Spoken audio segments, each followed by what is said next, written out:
बिस्मिल्लाहिर्रहमानिर्रहीम। अस्सलाम वालेकुम डियर स्टूडेंट, फ़िज़िक्स ऑनलाइन में आपको खुशामदीद कहते हैं। उम्मीद है सब खैरियत से होंगे। तो हम चैप्टर 1 फर्स्ट ईयर में से डायमेंशंस को डिस्कस कर रहे थे।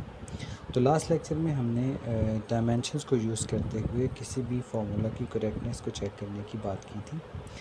अब डायमेंशन एनालिसिस जो है उसको यूज़ करते हुए हम किसी भी क्वांटिटी का दूसरी क्वांटिटीज़ के साथ रिलेशन यानी कि फार्मूला डिराइव कर सकते हैं। अब इस डेरिवेशन के लिए हमने एक एग्जांपल कंसिडर किया कि लेट्स से हम time period of simple pendulum के लिए एक्सप्रेशन डिराइव करना चाहते हैं यूजिंग डायमेंशन एनालिसिस।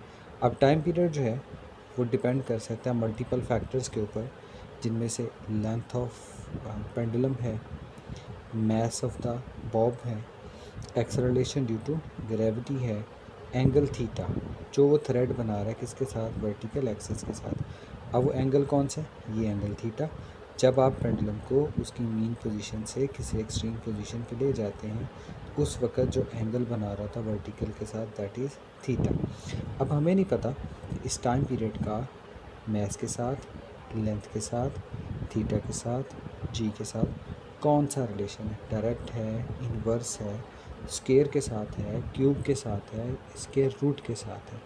तो डायमेंशन एनालिसिस को यूज़ करते हम ये रिलेशन ड्राइव करना चाह रहे हैं। तो सबसे पहले हमने कंसिडर कर लिया लेट्स से टाइम पीरियड जो है वो प्रोपोर्शनल है m raise to power a, l raise to power b, theta raise to power c and g raise to power d के ऊपर। अब प्रोपोर्शनलिटी साइन को ख़त्म करने के लिए हमने कांस्टेंट पुट किया, m raise to power a, l raise to power b, theta raise to power c, g raise to power d। उसके बाद क्योंकि हम डायमेंशन एनालिसिस को यूज़ कर रहे हैं तो हमने लिखी writing dimensions on both sides. जी, अब आ जाते हैं डायमेंशंस की तरफ। तो कांस्टेंट मास के लिए कैपिटल M यूज़ करते हैं, लेंथ के लिए कैपिटल L यूज़ करते हैं। ग्रेविटेशन और एक्सेलरेशन जो है उसकी dimension L T inverse square.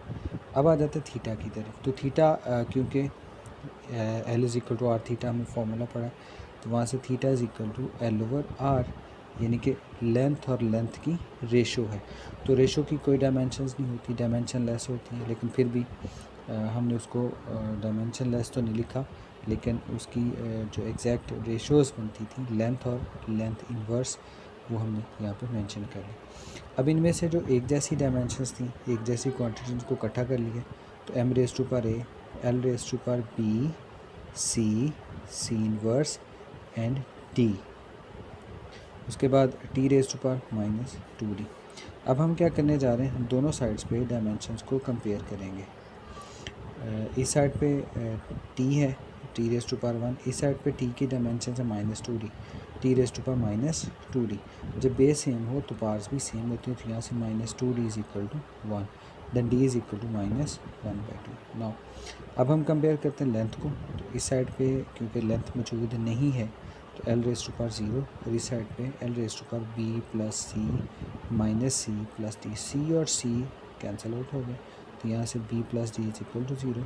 जबकि d की वैल्यू हमारे पास 1/2 ऑलरेडी मौजूद है, वो हमने यहाँ पे पुट कर दी, तो हमारे पास b जो है दैट इज़ 1/2 पॉजिटिव में आ गया। उसके बाद तीसरी जो क्वांटिटी बची दैट इज़ मास। तो मास की यहाँ पे डायमेंशंस मौजूद नहीं है, तो m रेज़ टू पावर 0 लिखा, इस साइड पे m raise to power a है, तो यहाँ से a की वैल्यू भी आ गई 0 के बराबर। अब पीछे हमारे पास एक क्वांटिटी बची that is c, last one that is c। तो c के लिए theta raise to power c है, थीटा क्योंकि डायमेंशन लेस है लिहाजा उसकी डायमेंशंस नहीं है, तो theta raise to power c को हम 1 लिखेंगे, क्योंकि किसी भी वेरिएबल की पावर 0 हो तो 1 के इक्वल होता है। अब उसके बाद a b c t की वैल्यूज़ को हमने पुट कर दिया इक्वेशन नंबर 1 में। तो वहाँ से हम ऑब्ज़र्व करें तो t is equal to constant m raise to power a 0 है, l raise to power plus 1/2, theta raise to power c 1, और then g raise to power minus 1/2। उसके बाद क्योंकि प्लस 1/2 है, माइनस 1/2, तो ये डिनोमिनेटर में आके प्लस 1/2 हो गया। दोनों की पार क्योंकि सेम थी तो मैंने एक साथ स्क्वायर रूट के साथ लिख दिया।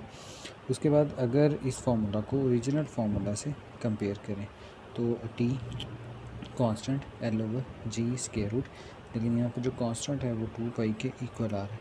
तो 2 पाई कैसे आ गया? तो dimension analysis does not give any information about constants, यानी कि डायमेंशन एनालिसिस हमें कांस्टेंट्स के बारे में इंफॉर्मेशन नहीं देता। लेकिन फिर ये कांस्टेंट्स कहाँ से आते हैं? इन कांस्टेंट्स को हम एक्सपेरिमेंटली कैलकुलेट कर सकते हैं, यानी कि जब सिंपल पेंडुलम को टाइम पीरियड के फार्मूला को एक्सपेरिमेंटली आप कैलकुलेट करेंगे चैप्टर नंबर 7 में, तो वहाँ पे आप देखेंगे कि कांस्टेंट जो है वो एक्सपेरिमेंट से 2 पाई ही आएगा।